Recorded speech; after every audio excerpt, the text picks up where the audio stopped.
So I wanted to share something that's come across my table just recently. It's an article by Cauldron Pull, an Australian publication. And what they were talking about is the Secret Service, the military operations that the governments run.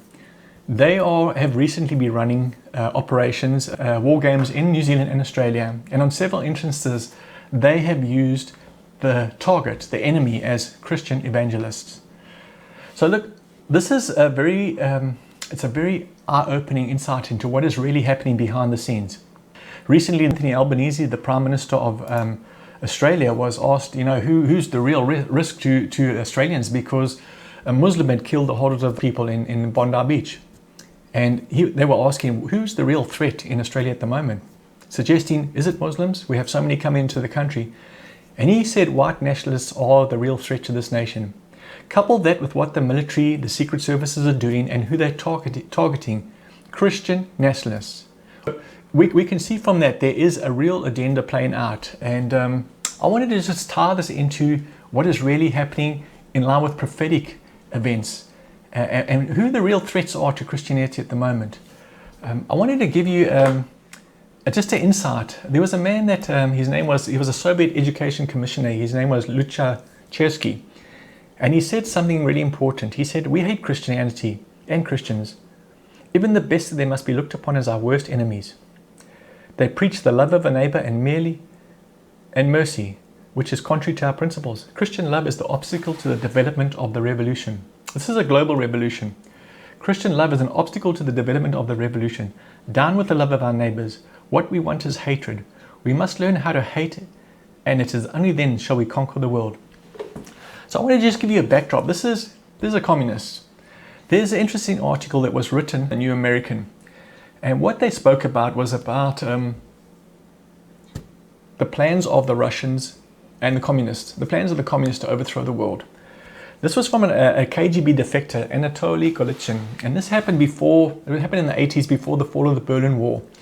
And he defected to the West, and he spoke of over 200 events that were planned. He said the Berlin Wall would fall, and everybody laughed at that. He said there would be like a sort of a capitulation of communism. But he said ultimately it was a fake event. And what would happen is eventually there would be basically a third world war.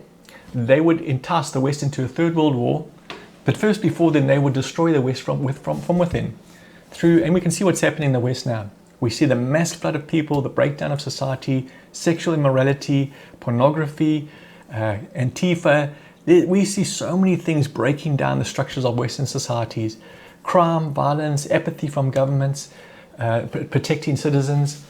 And he said that would be the prelude to provoking a war with the West and enticing them into a world war, and that would destroy the West. And it would be the final stage of basically a second Bolshevik revolution, but a global one.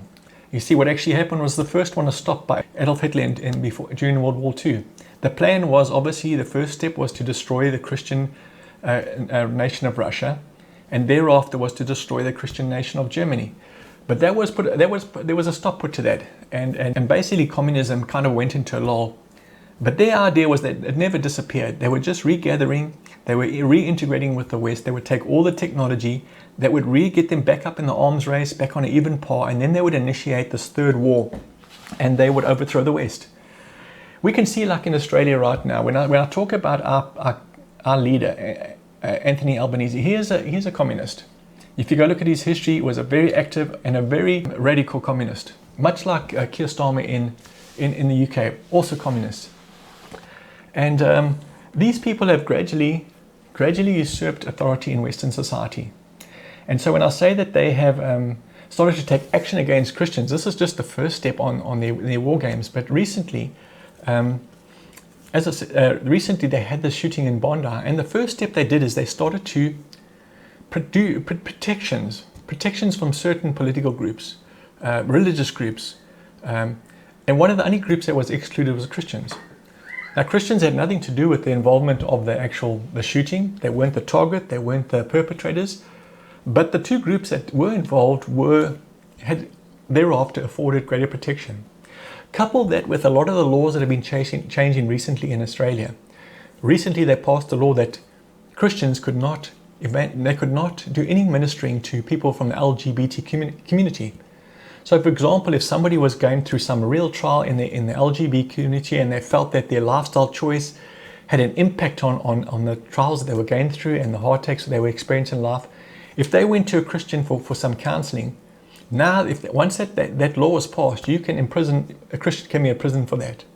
Besides that, the laws of most Christian laws that's already cornerstones of the Christian faith, abortion, euthanasia, LGBT marriage, a lot of the laws that you would consider as a Christian nation are being overturned by these communist, pseudo-communist type governments that we have in the West. So things are changing slowly. We see our freedoms being undermined. The one thing that the West always had, as with its Christian heritage, was always freedom of speech, diversity, equality. These things are all changing. Laws are being passed to give certain groups special privileges, special protections. There's now a divergence of equality in the West. There are certain groups that are treated very poorly, marginalized, and there are other groups that are encouraged. In this country, in Australia, we have a mass immigration of people to the country, and they get preferential, companies are sponsored to employ them. They get a lot of preferability on social programs. And so we see the traditional sort of what you would call the Christian culture is being marginalized and put into a subservient and a secondary level. We have this massive influx of people. One of the main purposes of this is to dilute the Christian identity. That's the main thing. You find this right from the days of the Assyrians. When you wanted to overthrow a nation, what you would do is you'd break down the homogeneous state of that nation, break it into various factions that you can cause conflict between, weaken that nation, and through that you would get authority. That's a classic communist style operation, and we see that playing out in the West right now. So this is the big issue we're seeing in Australia particularly. And when you tie these into, as I say, Anatoly's predictions of this worldwide overthrow of the West, sucking them into a war, overthrowing them from the West, destroying the internal powers of these nations by these actions, we can see this starting to play out. Now let me just tell you who is behind these efforts. Who is behind communism? Who's behind overthrowing the West? Well, if you go back to the beginning of communism, you first have to find out who created the Communist Manifesto. That was a Jewish rabbi. Who funded the overthrow of Christian Russia? That was the central bankers. I would encourage you to read a book by Anthony Sutton. It was Wall Street and the Bolshevik Revolution. Basically, the central bankers of the West, what we know as the deep state, funded and overthrew Christian Russia, murdered 60 million Christians, and thereafter got their companies to go into Russia and build up the economy, because basically the starvation had set in because they'd killed all the business owners, all the Christians, all the intellectuals, and the country was essentially starving. So the West, the central bankers, got their companies into communist Russia, and for the next 10 years they built up that economy. But they went a step further. After the Second World War, China was essentially had a democratic society. And what the deep state of the West did is they actually created an arms embargo on the democratic forces and government in China. And then they transferred all the weapons from the Japanese into the World War II. All the Japanese weapons were transferred to the communists to overthrow China.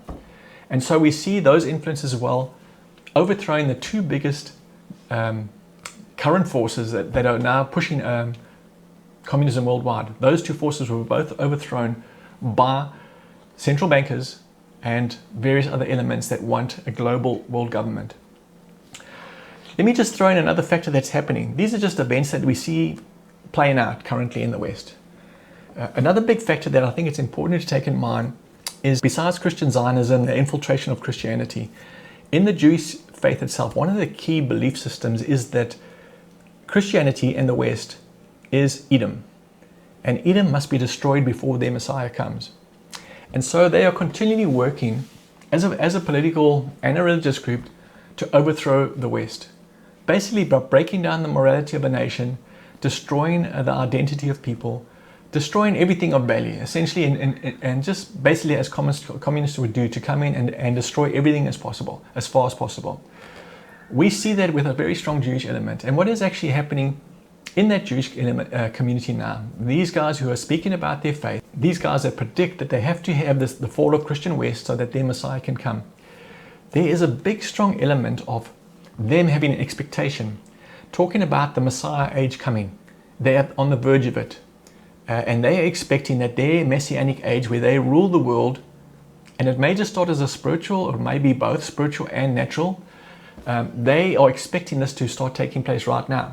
In fact, they've often declared, guys like Tobias Singer recently have been saying, their golden age is starting. They're messianic. They believe the Jewish people them as a nation are the Messiah, not there is a Messiah. They reject Jesus Christ, but they believe as a nation they are the Messiah to the world. And now openly now declaring the Messiah age is here. And that would indicate that they have strong belief that they have the power over the world. They have a power over Christianity, and they are in a position to subjugate it. So that's something that's really important to understand. We see a lot of the West, a lot of Christians, evangelicals, and charismatics buying into the Christian Zionist doctrine. And I've spoken about it very clearly in the past. It is a totally corrupt theology. It has nothing to do with end times, nothing to do with the Bible. It is a total corruption. We see that being absorbed into Christianity. We see Christians supporting the murder of innocent people, families, children, women, in their tens of thousands under the guise of prophecy. So Christians are already compromising their morality totally through this false doctrine. So put all those things in place. We see the plans of the communists to overthrow and have a world government. We see the plans of the Jews seeking to destroy Christian West because of they must get their Messiah. And I want to lay another layer that's actually on this. And this is from my own personal revelation from the Lord about the events and the times that we're in. Now, what I can tell you is that we're currently in the most corrupt response to an outpouring of the Holy Spirit in the last couple of thousand years. The charismatic evangelical movement is totally corrupt. It's about money, it's about fame, success, wealth. It's about everything except true humbleness, truly yielding to the Holy Spirit, and truly being Christ-like. And this is now starting to fall. It's now been rejected by God, and we see many leaders falling aside. Many within the charismatic movement are falling out. The leaders, doctrines, people are walking away from the faith. There is a massive surge now amongst Christian people, young men, to go back to Catholicism, to orthodoxy, which is incredible. But it's prophesied that it will take place. But this is the disgust that the average person has with the charismatic evangelical movement. They see it as corrupt, and they're looking for something more authentic, traditional, that's got values. But that is a mistake, because that's going to be short-lived.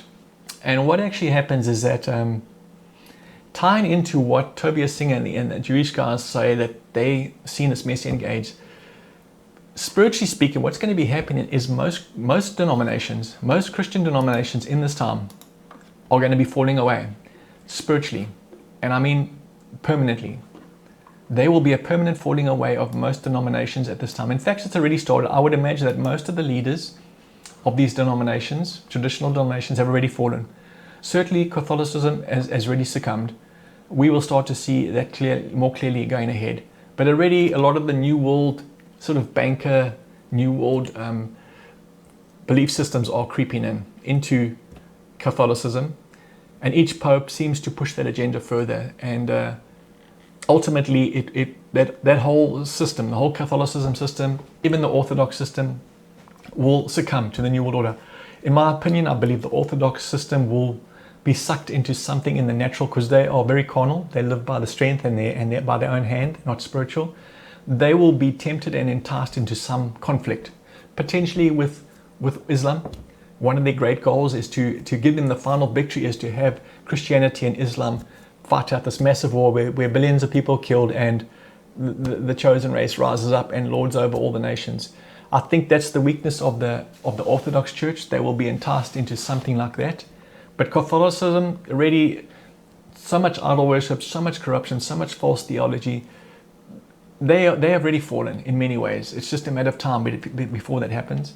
Many of the other denominations who are now into the LGBT agendas, There are so many false doctrines that are now keeping in the Presbyterians and the Methodists and even the Baptists. The Baptists, for example, I've always felt them to be very strong in their faith and their theology. Even now, they don't believe in baptism as a fundamental for salvation. So we see all the denominations corrupting. And they are going to be all going into permanent spiritual bondage in the midterm future. It's already, the leadership is being corrupted, the leadership's being usurped, and it'll be a matter of time for that to happen. But in the midst of all this, that's happening, there is some amazing news.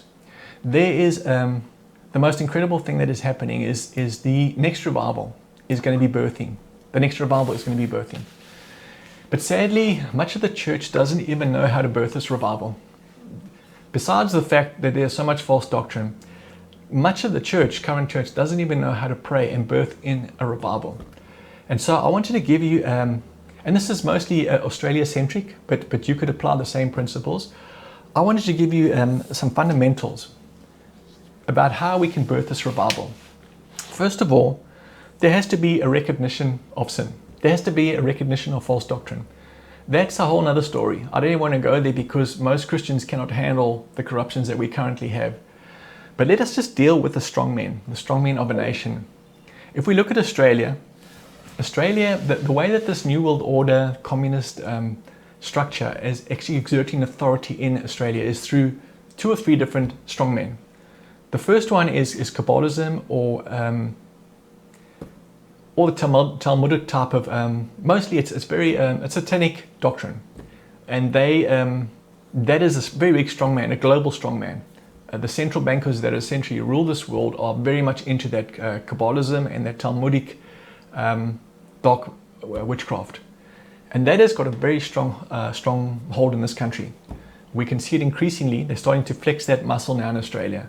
That is a very big strongman. The second one, which is subservient to that, is Freemasonry. Now, Australia is totally bound to the Freemason strongman.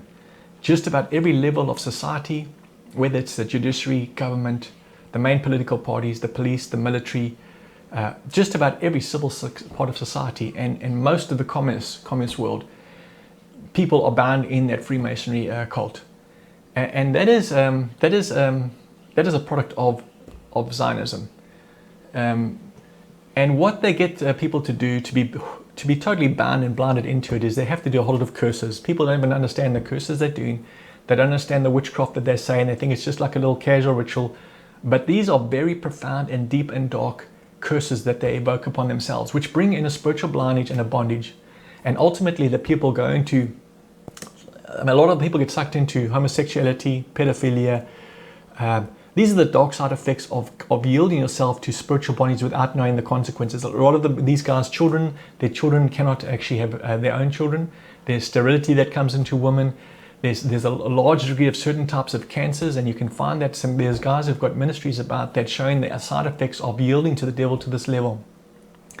And so these are the 2, and of course we have the influx of other multi-religions coming in. But God's going to turn that out for good, because the next revival will bring a lot of these people into the faith. So I want to just encourage Christians. The current Christian world is like this. They're looking aghast at what is happening in their nations, thinking, what is going on? Can it get any worse? Well, let me tell you, the problem is that whatever happens in a nation is directly dependent on the state of the Christian church. And currently the Christian church has stopped praying. Donald Trump was the worst thing that happened to Christianity in the West, because the Christians took their eyes off Christ and put it onto a man and started to look into man for the solutions against the evil that was coming through these globalist communist bodies. And so Christians are not really praying. They're looking at bad leaders. They're talking about them. They are lamenting about them. They're wondering how bad it can get. They're leaving the country. They're running away. But the fact of the matter is, the state of a nation is directly dependent on Christianity. If Christians pray, all this evil will start to recede. If we sit here and pray and watch it, and we complain and we talk about it, it will get worse, and it will never stop. And eventually Christianity will be persecuted and destroyed in the West. So I want to encourage Christians. The first thing that we have to do is start to have systematic prayer against these 2 strongmen, and for our leaders, and for our politicians, and for our civic leaders, for the judiciary that is totally corrupted. I mean, Senator Heffernan exposed how most of the very senior judiciary is involved in pedophilia. In fact, there were governments, there's a suppression order to hide, I think, 20 or 30 different people in senior positions, including prime ministers, who were pedophiles. A 70-year suppression order to protect their identity being exposed. So we know that the system in Australia, through the Freemason cult, is totally corrupted. And that's where I want to call upon Christians to start to pray against these strongholds, against these demonic works. And I want to just give you just a clarity on how to pray, because often people say, we bind this, we bind this. This is like saying to a person when they come for some help and you say, I encourage you, I encourage you. The word bind is not so much the word you use. The same way as somebody comes to you for some help and you say, I encourage you. No, there are specific things that you have to say when you're binding. And this is where we need to get it right as Christians, when we are fighting and we're coming up against these strongmen. We do not just say we bind you, but bind the strongman of Freemasonry. No, we come up and we declare things that need to happen. We prophesy things that must come against these powers. We declare these spirits must be silent. We break these demonic authorities off our leaders. We break off their leading. We break off bad counsel from our leaders. We cut off every intrusion into the sanctity of leadership in this country. We declare these demon powers are broken. We declare confusion amongst them. We declare separation. We declare infighting. We break off all their coverings, all the hidden things they do in secret. We declare those coverings are broken. Lord, we declare there is exposure on the evil and the wickedness that's taking place. So these are the kind of prayers that we have to start to pray. And I would encourage Australians to focus on those two strongmen, Kabbalism and Freemasonry, very tightly linked. On a personal level, there's something that you can pray for Australians that are bound under the spirit of rejection. And now that's got a long history of how this nation was formed, how people got here, and how children were taken, even from the indigenous population. There is a strong element of rejection that's allowed this demonic authority of rejection to come into this nation and to hang over the people in this nation. So those are three strongmen that we as Christians in Australia should be fighting against. Systematically effectual fervent prayer. I encourage every Christian to become dedicated, daily prayer and fasting and coming up against these strongmen. And once we deal with these strongmen, we will see, these three strongmen, we will see a revival start to birth in this nation. So I want to encourage Christians to know that the times are serious. If we do not do this, as I said right in the beginning, what the government is doing is having these military exercises against the Christian element that is the enemy. And we need to understand that these are potentially very dark and serious days for Christianity in the West, and particularly now in Australia and New Zealand. And if we don't respond, we will bear the burden of those consequences of being lethargic and not taking this matter seriously and starting to exercise the spiritual authority that Christ gave us. None of these things can prevail if we're exercising the authority that we have, because Christ is far above every other principality, power, every other spiritual wickedness, every other dark force. They are subject to the Christian through what we pray, what we say, and what we do. And if we don't do that, they will continue to rise up and they will turn in earnest against Christians in Australia and the West.